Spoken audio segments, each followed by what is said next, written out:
दोस्तों, आज की रचना का नाम है मैं तुम। क्रीड़ा में तुम, तंत्रा में तुम, मुद्रा में तुम, निंद्रा में तुम, सांस में तुम, गुंजन में तुम, भाव में तुम, वंदन में तुम, श्वास में तुम, उश्वास में तुम, त्रास में तुम, उल्लास में तुम, नाम में तुम, सम्मान में तुम, कर्तव्य में तुम, मान में तुम,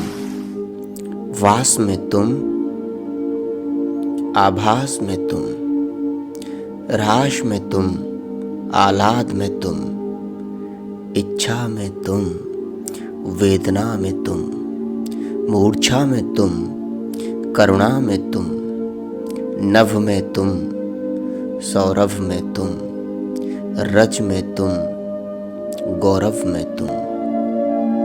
स्वप्न में तुम, चेतन में तुम, तृप्त में तुम, सिंचन में तुम, वन में तुम, उपवन में तुम, मन में तुम, तन मन में तुम, जीवन में तुम, स्पंदन में तुम मैं और मुझ में तुम। ये रचना लिखी है निरंजन धुलेकर जी ने, जो झांसी के रहने वाले हैं। धन्यवाद।